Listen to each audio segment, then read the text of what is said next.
Здравствуйте, мои дорогие друзья. Барев здесь Айрджан.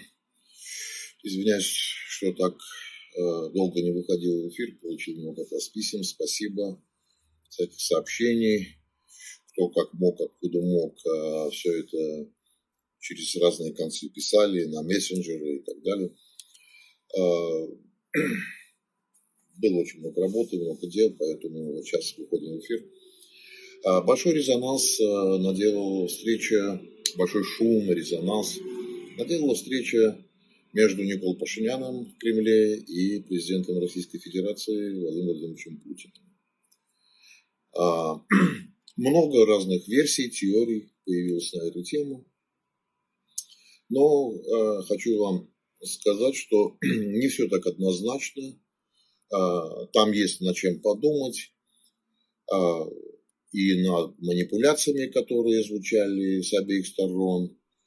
Но основная тема тут вот в чем, смотрите. В основном это украинские, чисто украинские каналы, и азербайджанские каналы стали разносить такую вещь, типа Никол Пашинян размазал Путина. Никол Пашинян ответил жестко. Никол Пашинян сделал в Москве вот то-то. Понимаете, все это, будем говорить, не совсем соответствует действительности. Все это не соответствует действительности по одной простой причине, что изучая психотип обоих, и президента России, и премьер-министра Армении, я вам хочу сказать вот что. Тут можно разделить на несколько версий. Один из моментов политической комбинации заключается в том, что я не думаю, что президент Путин мог бы вот так в открытую позволить высказывать в отношении своей персоны и российского государства такие жесткие предъявы. Я еще такого не слышал. Даже Трамп говорит, даже когда что-то злится, говорит, я на него обижен, он мне обещал. Вот. Но не более того. Тут же жестко Пашинян там ведет всякие такие темы, а вы тут кинули, вы там кинули, так кинули. А Путин ему говорит, а ты вот отказался от Карабаха и так далее. То есть, что это означает? Они создают образ мачо из Никола Пашиняна. Это как бы в первом раскладе. Что он такой крутой и так далее. Вот смотрите, высказывает мне все там свои фи и все остальное. Это не психотип Путина, чтобы он мог позволять в прямом эфире или в записи это вытащить. Этой записи бы могло и не быть, они могли бы встретиться вдвоем, сесть, обсудить, и там бы кто кому в лицо что сказал, это бы за пределы стен бы не вышло. Но тем не менее, Москва решила дать возможность Пашиняну проявить себя как такой мачо. Смотрите, отстаивает интересы Армении. Я был и остаюсь и придерживаю своей точки зрения, что Никол Пашинян Москве нужен. Это однозначно. Второй момент там, он заступился так, за пророссийские силы, которые идут в парламент. А те, возможно, каждая армянская политическая партия, которая является пророссийской, она имеет кураторов. Она финансируется, она получает деньги, она куратор. Если кто не получает, у кого есть свои деньги, тоже имеет кураторов. Все имеют кураторов. Кстати, западные силы тоже имеют кураторов. Кто из посольства, кто напрямую из Госдепартамента, кто откуда, кто с Европы и так далее. Они все имеют кураторов. Все политические силы имеют кураторов. Потому что у армянских политических сил денег нет, и каждый кто-то куда-то бежит, кому-то как-то примазывается, что-то решает, что-то делает, пытается как-то выжить, войти во власть, в парламент и так далее. Ну, хочу сказать, так может быть и не все, но это 98% это так. Из 100 партий 98 это точно такие. Итак, поскольку эти кураторы жалуются, что на них есть давление, могут не допустить к выборам, 5-е, 10-е, эти кураторы докладывают в аппарат президента докладывает президенту, ну и вот тут случай. Путин выступает, дает намеки на то, что пророссийские силы должны участвовать в выборах, это очень важно и так далее, и говорит, что типа если пророссийские силы не выступают, это плохо для наших отношений и тому подобное. В этот момент Пашинян говорит фактически нет. Там они должны иметь такой паспорт, армянский только, никаких двойных, тройных, четверных паспортов и так далее. По-другому не будет, у нас страна демократическая. И пятое, десятое. Фактически, что означает, Путин говорит, ребята, я все, что мог для вас сделал, он сказал нет. Вот, все, как бы моя совесть чиста. Это как один сценарий, да, что фактически я за вас заступился, а Пашинян такой мачо там, и поднимает себе рейтинги. Второй момент, что это действительно был такой разговор, и Пашинян вдруг себя так повел. Такие шансы тоже есть, они небольшие, но есть, и имеют право на жизнь. Третий вариант. Ни то, ни другое. И просто нужно было специально допустить до таких высказываний Пашиняна, чтобы потом это использовать и в случае чего сказать, смотрите, не я разрывал отношения и не я рядом с вами стою, потому что кончается на «у». Вот. То есть вот три версии. Четвертой здесь нету. И быть просто не может. Вот 4 версии основных сценариев, которые могли разворачиваться в этом направлении. Теперь начнем еще с одного важного момента, когда Путин сказал, я не помогал, потому что ты отказался от Карабаха в 22 году в Праге. На что Пашинян говорит, вы 2 раза отказались от Карабаха, сказали, что Карабах в составе Азербайджана, поэтому мы тоже отказались. То есть у меня, конечно, вопрос к премьер-министру, да, ответ был идиотский в чистом виде и незаслуженный главы государства. Это глава государства так не может отвечать.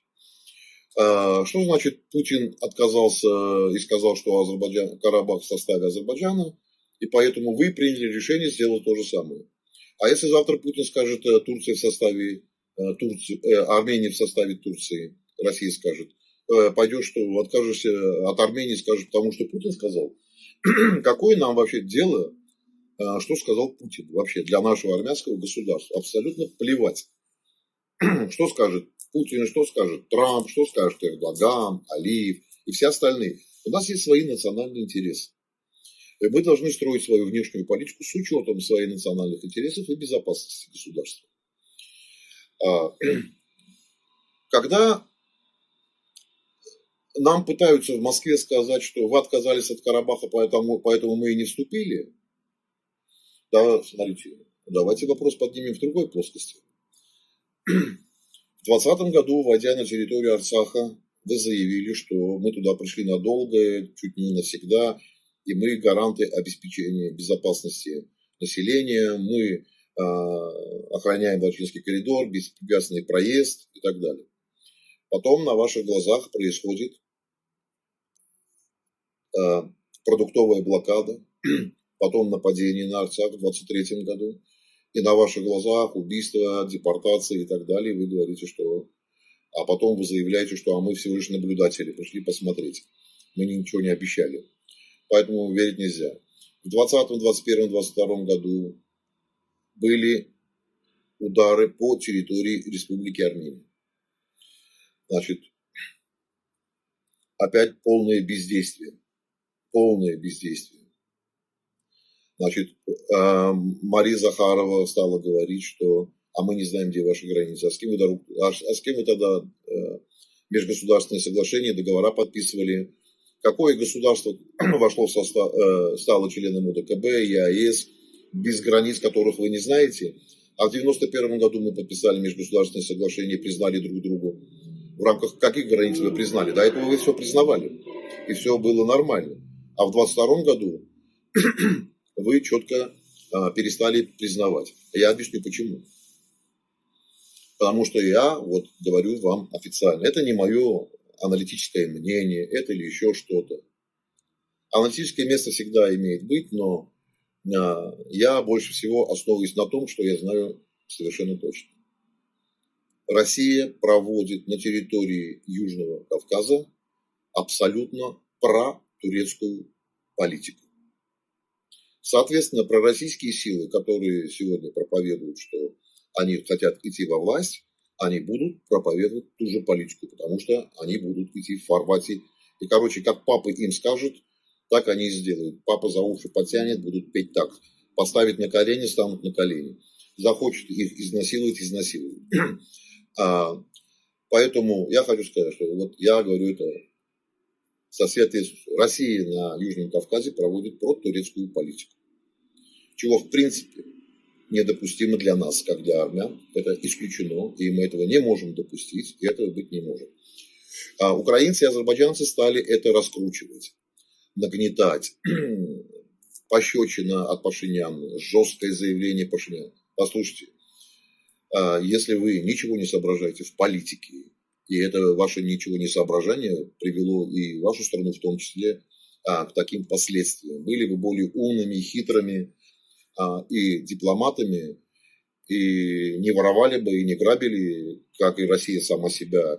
И еще неизвестно, кто в 90-х годах больше кого грабил. Украинцы, украинские чиновники свой народ или русские свой народ. Российские чиновники свой народ. Поэтому тут вот эти вот вещи, я не знаю, что вы так кайфуете от того, что там Никол Пашинян ударил пощечину, что вы там раскручиваете? Туфту. А когда смотришь на эти миллионники каналы, где по 300 тысяч просмотров, 400 тысяч просмотров украинские, там ничего с украинским общим, ничего нету. Вот просто. Смотрите на их эти заголовки, там, Даша такая-то, там, Гордон, Шмардон, Пирдон, там, и так далее. Что пишут? Все. Кремлю пришел конец. Мощные удары беспилотников. Мощные это. Все. Путин сбежал. Охрана в Москве на улице. Там оккупировали, там окучили. Поймите, эти Гордоны, Шмардоны, что они делают все? Они зарабатывают деньги, они вас затаскивают этими громкими названиями. Я как идиот несколько раз туда зашел под эти названия, думаю, что произошло? Какие ракетные удары, Кремль уничтожен, вокруг Кремля то-то, войска в городе, Путину конец там и так далее. Это такие вещи. Пару раз пошел, вообще смотрю, такой темы нету. Просто они зазывают слушателей. Это вот в основном этим балуются исключительно все украинские каналы. Подавляющее большинство. Заманивают людей и тупо на этой войне в информационном поле делают деньги. Тупо. Посмотрите на эти идиотские заявления. Там эти заголовки. И они же начали вот эту ситуацию раскручивать. Да?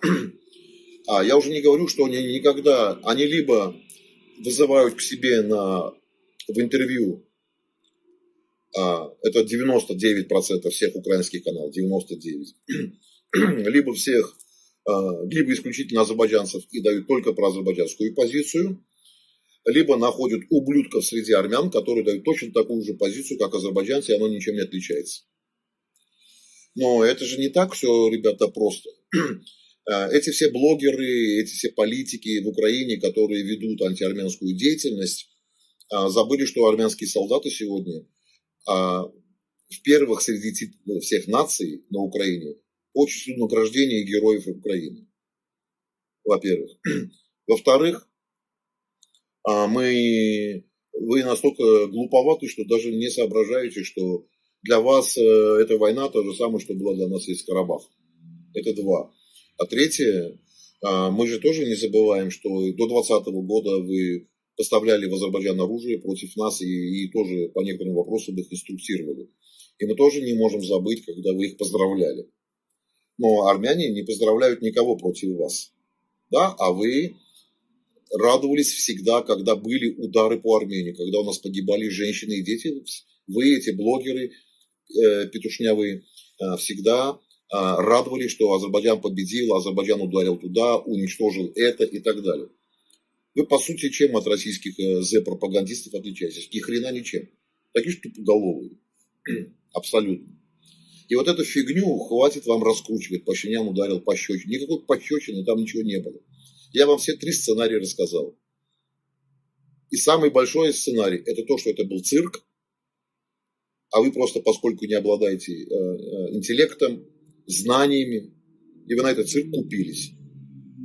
И второй, самый наиболее вероятный сценарий. В Москве это было нужно для чего-то, чтобы он так это сказал. Значит, какой-то сценарий готовится. Третий сценарий, что Пашинян это реально вот так вот сбрыкнул, просто ему дали это сказать, это очень маленький вариант. Но даже если ему разрешили второй вариант, да, то это относится к сценарию, которому это Москве было нужно, чтобы он так сказал.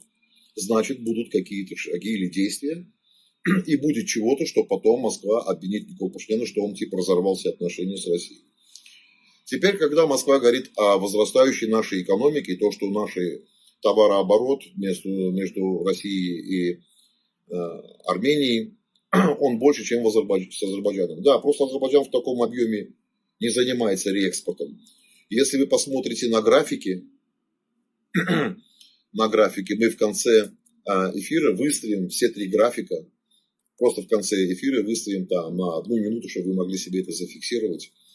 Выставим все эти 3 графика, и вы посмотрите, что пик роста товарооборота между Российской Федерацией и Республикой Армения начался аккурат после начала СВО. Ну, не СВО, а войны. Надо вечно за освоение. С 22 года. Потом это приходится, он начинает расти в 23-м. Пик пришелся на 24-й, 25-й немножко пошел спад. Там же на графике вы увидите, что ровно настолько, насколько упал товарооборот у России и Вьетнама, настолько у нас поднялся. Ровно то же самое, как упал в Арабских Эмиратах, ровно настолько у нас поднялся. И там будут такие стрелочки, вы увидите скобы. Будет написано аутентичный товар. Аутентичный товар это то, что производится внутри страны. Да? И справа будут стоять товары, которые Армения и Россия не воспроизводят, но друг другу поставляют. Но в большей степени армяне поставляли. Это телефоны, телевизоры, золото, телефоны, телевизоры, мониторы, компьютеры, там вся электронная бытовая техника. Там почти там на сумасшедшие деньги, сотни миллионов долларов. Значит, это реэкспорт, это обход европейских санкций. Теперь, когда Россия говорит, что у нас такой товарооборот, фигня.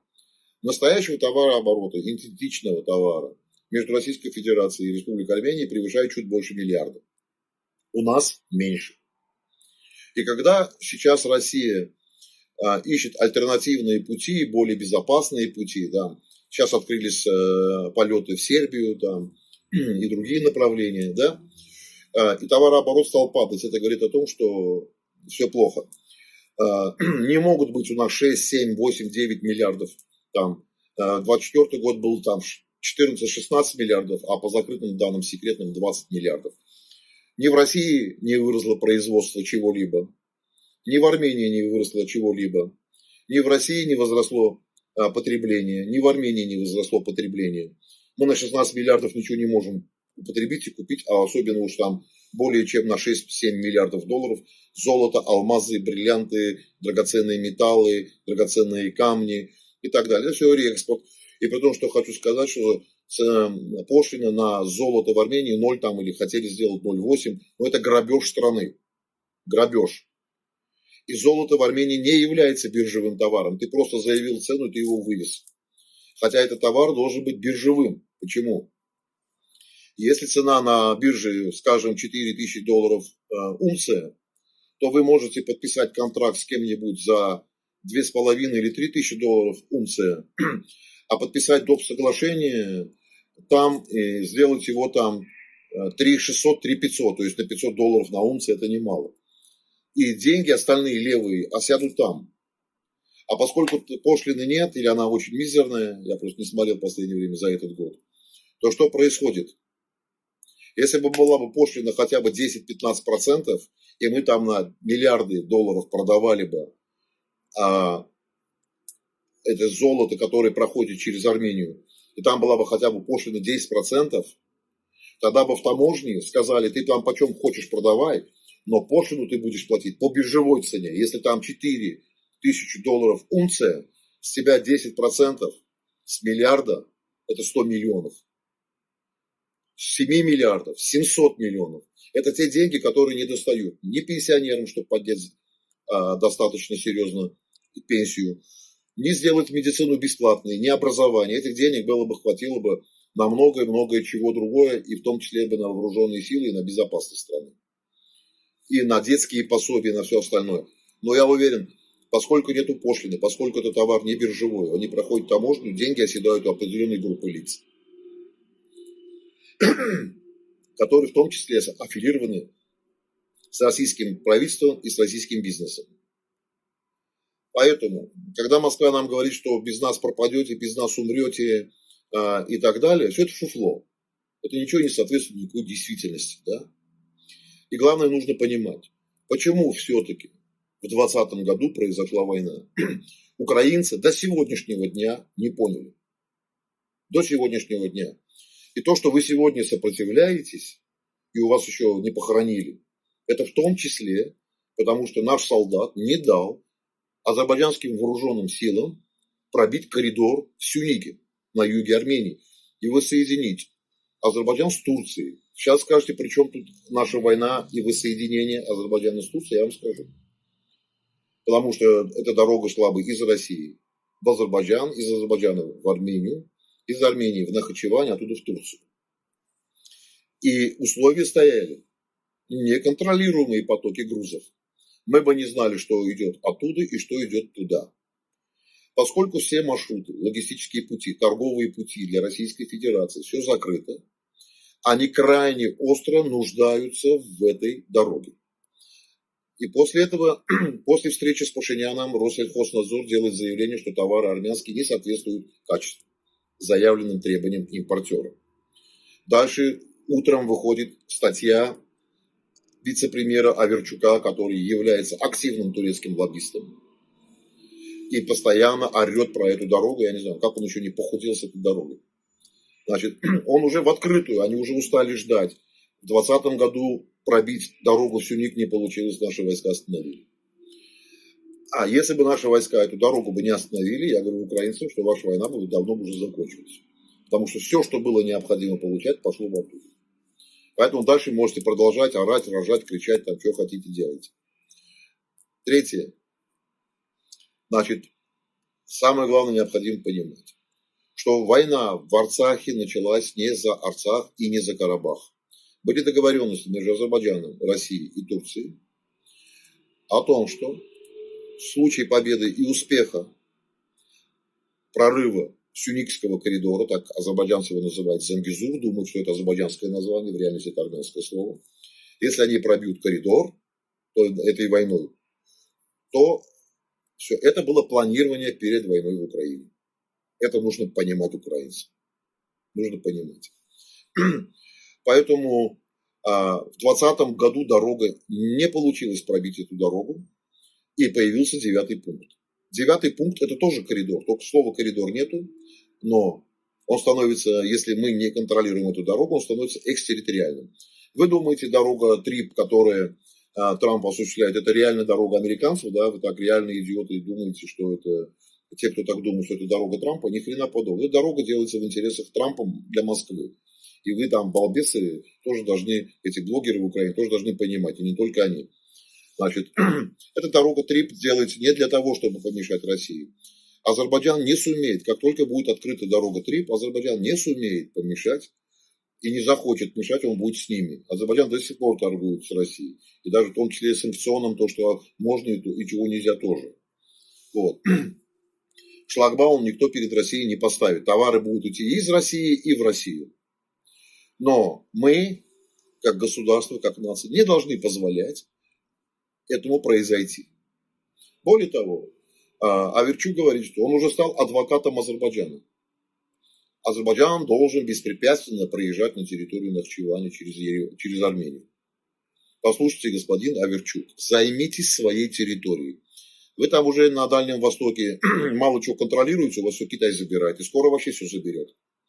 Идите, пользуйтесь, и кому хотите, что отдавайте. Хотите, отдавайте Крым, хотите, отдавайте, не знаю, там, Калининград. Что хотите со своей территории, превращайте в колхоз. От Армении руки прочь. Мы будем решать, с кем нам открывать дороги, с кем нам торговать, с кем не торговать, какую политическую платформу здесь трогать, создавать или разрушать. Кто наш союзник, нужен нам ОДКБ, не нужен нам ЕАЭС. Я вам хочу сказать, что ОДКБ нам не нужен. ОДКБ не был с нами, никогда не будет. И тут не хорошо это и не плохо, нужно понимать одну вещь. Страны ОДКБ это славяно-тюркский союз. Мы не славяне и мы не тюрки. Я ничего против тюрок не имею. У нас есть друзья в тюркских странах. У нас очень хорошие отношения. И диаспора себя прекрасно чувствует. И в Киргизии, и в Узбекистане, и в Казахстане, и в Туркменистане. У меня и в Казахстане много друзей. И в Узбекистане есть друзья. И в Туркменистане ребята со мной служили.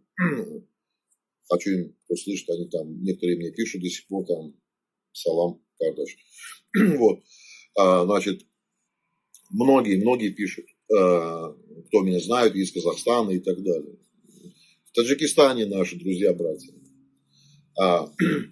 Значит, это еще не имеет отношения, но мы не можем позволять то, чего хочет Россия, Азербайджан и Турция.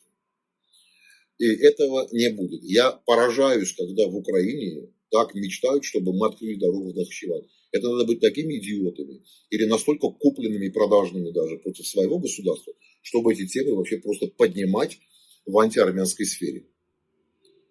Это просто надо быть конченными подонками. Просто подонками. Но, в принципе, благо самих украинцев в этих блогах почти нету. Их очень мало, а кто есть, ведут себя достаточно корректно, а остальные делают баблосы. Этими громкими названиями все взорвалось, Путин убежал, войска в городе, самолеты прилетели, улетели, Путина окружили. Заходишь туда, там ничего такого нету, просто тупо делают деньги. Это просто вид делают, что они так переживают, освещают правду об Украине. Освещали бы правду про Украину, освещали бы про всю вашу тошнотворную коррупцию. Там вместе с Ермаком, когда у вас там пацаны погибают, все вы блогеры сидели, заткнулись и даже ничего не говорили, что там миллиарды выводят. Миллиарды. И все на ваших глазах. И эти же, кто выводил миллиарды, все эти, как их там,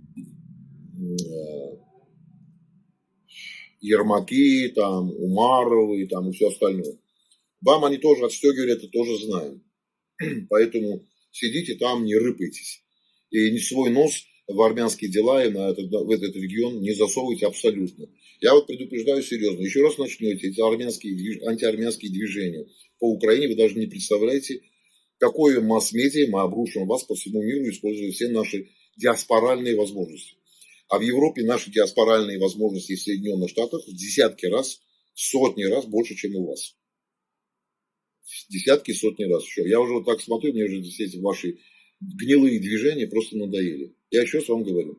Вы продолжите делать антиармянские движения, я вам говорю, я вам обещаю. Вы это очень быстро поймете. И тогда будете сотнями мне писать «остановись». Я вам говорю еще раз. Будете заниматься антиармянской риторикой, раскручивать, нагнетать и так далее. И как вы в начале войны мечтали, чтобы Азербайджан открыл второй фронт, убивая армян, пидорасы, это я тоже слышал от многих. От многих это слышал. Блогеров. Не все, но от многих этих пидорасов я слышал. Так вот, я вам говорю, мы обрушим на вас такую информационную войну, диаспоральную. Не только там, в парламентах разных стран. Франции, Италии, Испании, во многих странах. В Латинской Америке, в Соединенных Штатах. Мы поднимем в Конгрессе, в Сенате такие дела, такой шум, что я вам говорю, просто в информационном плане сотрем все ваши медийные возможности. Это я вам говорю точно. Даже не сомневайтесь. Уж думаю, грамотные украинцы это прекрасно знают. Это не имеет, мой выпад, никакого отношения к украинскому народу. Это имеет отношение к тем пидорасам, которые делают деньги и получают деньги с Азербайджана. Значит, вам еще раз говорю. И кто на антиармянской теме зарабатывает. Я говорю, я просто смету ваши каналы. А мы поднимем такую информационную войну против вас точечно. И мы настолько серьезно вас ударим во многих парламентах точечно, что вы нигде не найдете себе места. Это я вам говорю совершенно ответственно. Так вот, что еще я хочу сказать. Вы занимаетесь украинскими делами, служите своему украинскому народу. А вы делаете бабло. Вас давно уже Сакар купил многих. Вы туда голову вазелином замазали, некоторые без вазелина засунули голову в очко, и тут никак не выйдете. Я вам уже говорю серьезно. Извините, дамы и господа, что так жестко, но это так. Поэтому, используя даже свою собственную войну, вы не забывайте зарабатывать деньги. Приглашаете туповатых каких-то азербайджанских там экспертов, там профессоров, экспертов, это с ума сойти. Так вот, вернусь, когда нам говорят, что там из УДКБ нельзя выходить, это плохо, из ЕАЭС плохо. Нам делать в УДКБ абсолютно, мои дорогие, нечего. Это никогда не будет. Я вам хочу сказать так. Если, например, вот смотрите, мы в этой войне оказались один, даже когда было нападение на нашу территорию. Азербайджанцы любят говорить такое: что вы вечно на кого-то надеетесь. Я вам хочу сказать одну вещь, послушайте, вы уже себе наконец-то признайтесь, себе. На вашей стороне воевали турки. Когда им говорят, что воевали турки, они говорят, да, и инопланетяне, марсиане, да, вот этот тупизм включают. Кстати, и я смотрю, многие азербайджанцы стали появляться, те, у которых с головой все нормально, нормальные люди, порядочные, которые мыслят объективно. Значит, вот я говорю всем, не азербайджанцам не говорю, кто не хочет там, зайдите на YouTube, найдите, как Эрдоган вручает орден в рамке такой турецкой разведки МИД, и где Фидан, принимая эту награду, говорит, это в том числе за погибших наших шахидов, турецких офицеров разведки, которые погибли в Карабахе. Я хочу сказать, что более 1600 человек турецких военнослужащих были уничтожены в Арцахе. И запомните одну вещь. Значит, на Дня Победы Азербайджан, когда там типа какой-то победы, объединив столько стран против нас, ну не объединив, а его просто, это была программа, а Азербайджан просто стал инструментом. Какие флаги висели? Висели флаги, когда отмечали там так называемый День Победы. Турции, Пакистана, Израиля и Украины. 4 флага. Да? Потому что кто-то поставлял оружие, кто-то советовал, кто-то что-то еще делал, но участвовали конкретно против нас в войне. От наших армянских рук, от армянского государства, ни один украинский солдат не страдал. Это нужно отметить. А от вас, при вашей помощи, поставки туда платформ от Смерча и так далее, много боеприпасов, комплектов разных, наши военнослужащие страдали. А поэтому нужно это держать в голове.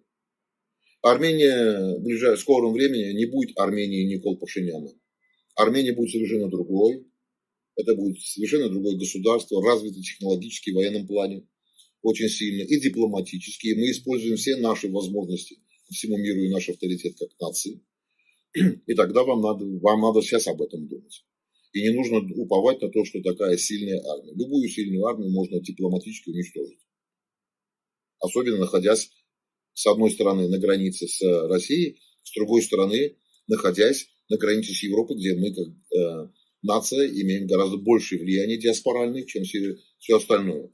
Потому что именно от наших голосов во многих европейских странах, в том числе и Соединенных Штатов, зависит судьбы некоторых кандидатов на государственные посты. Поэтому, а мы это будем иметь. Я тут недавно просто не буду сейчас называть кого, просто предупредил, услышьте. Слышал опять эти тупые выпады в адрес Армении, украинских блогеров. Я просто вас предупреждаю, что будет вас ждать.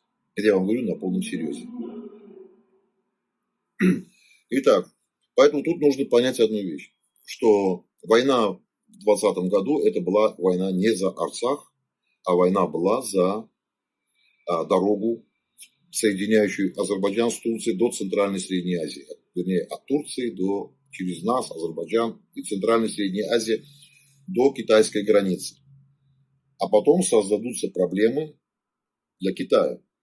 Потому что там на границе находится более десятка миллионов уйгур,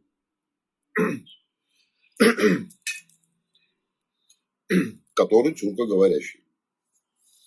Поэтому я хочу сказать, что когда вице-премьер России заявляет о том, что Азербайджан должен соединиться с Нахчеванем, я хочу сказать, что не твое собачье дело. Кто с кем должен соединяться. Это первое. Второе. Говорить нам о товарообороте – это профанация.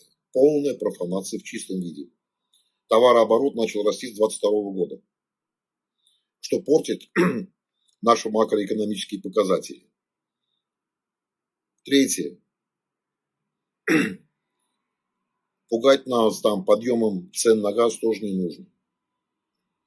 Хотите иметь дело с Арменией, исполняйте все свои обязательства по договору. Не будете исполнять никаких обязательств, взятых на себя, никаких отношений в обратную сторону не будет. С обратной стороны не будет. Поэтому я говорю, когда мне говорят, что вы на кого-то надеетесь, мы никого не надеемся, мы просто демонстрируем, констатируем факт, что мы оказались в войне, связанной с нападением на нас коалиции стран. Это Пакистан, Турция, Азербайджан, арабские террористы. Кто говорит, что их не было, наберите в интернете и прочитайте официальные доклады различных разведок Европы и Соединенных Штатов, включая Россию, что все европейские страны, включая Соединенные Штаты и Россию, признали. Да более того, мы недавно отпустили сирийца, араба, обменяли его, одного этого петуха обменяли там на несколько гражданских армян. На гражданских армян. Поэтому, когда азербайджанцы, вы говорите, что вы там одни воевали, на вас уже Эрдоган сколько раз обижался, а вы послушайте, что сказал Дугин, что без России вы не победили бы. Да, он правду говорит.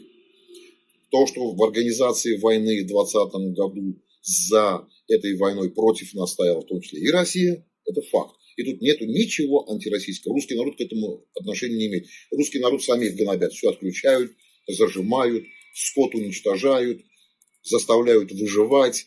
Интернета нет, того нет, этого нет. В общем, когда люди не в состоянии управлять государством и дать своей нации процветание, они начинают все зажимать. Зажимать, чтобы вы не видели, где хорошо живут. Скоро вам запретят выезжать за пределы своих областей.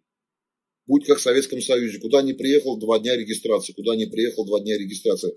Вы скоро окажетесь в большом ГУЛАГе. Только по одной простой причине. Все, кто наворовал, все, кто напортачил в России, боятся народного бунта. И пока русский народ сам не придет в самосознание, не начнет сам себя уважать, не поднимет голову, громко не хлопнет по столу кулаком, ничего в вашей стране не изменится. А те, кто наворовал, те, кто нагадил, все испортил, откинул вашу страну на десятилетия или, может быть, уже столетия назад, они власть из рук не упустят никогда, они будут вас держать в запертом замке. Но просто они плохо знают историю Советского Союза и ничего не соображают в политике. Они забыли одну вещь. Советский Союз действовал еще жестче, чем они. И даже не так жестче, как эти уже, просто тогда не было интернета. И он развалился только потому, что человек стал задыхаться. Стал задыхаться и экономически, и морально, и духовно. И Советский Союз развалился.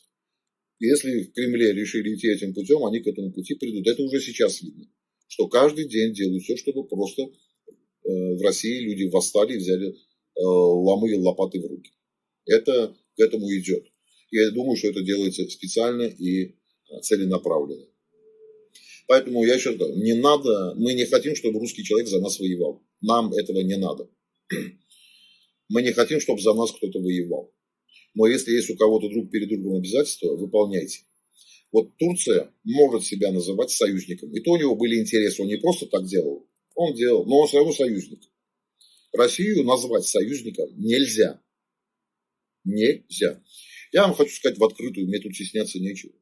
Я и посла Российской Федерации предупреждал на встрече. И сказал, если вы, то, что мы знаем и видим и понимаем, вы допустите то-то, войну против нас такой большой коалиции, от вас отвернутся все. На вас будут показывать пальцем, с вами никто никогда ни в какой союз не войдет. Потому что они не нас предали, они себя предали. Себя. Свою цивилизацию предали. Поэтому я хочу сказать, что в этом случае Армения не может так действовать. Русские хотят, не русские, в Кремле хотят, чтобы здесь были во власти их рабы, и делали все, что они хотят. Все, что хотят, они делали на протяжении 26 лет и до сих пор продолжают делать. Это привело к упадку моей страны, неразвитию вооруженных сил, неразвитию ничего научного, технологического и так далее. Потому что делали все, кто что чего хочет.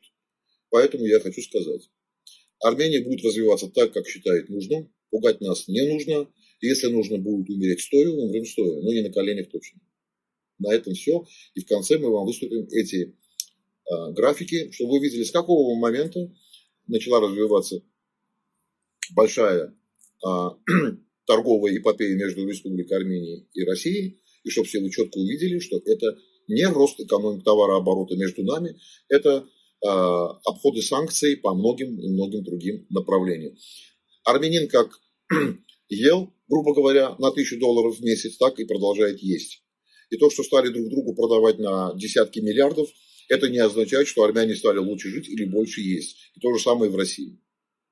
На этом все. Всего доброго. Скоро увидимся.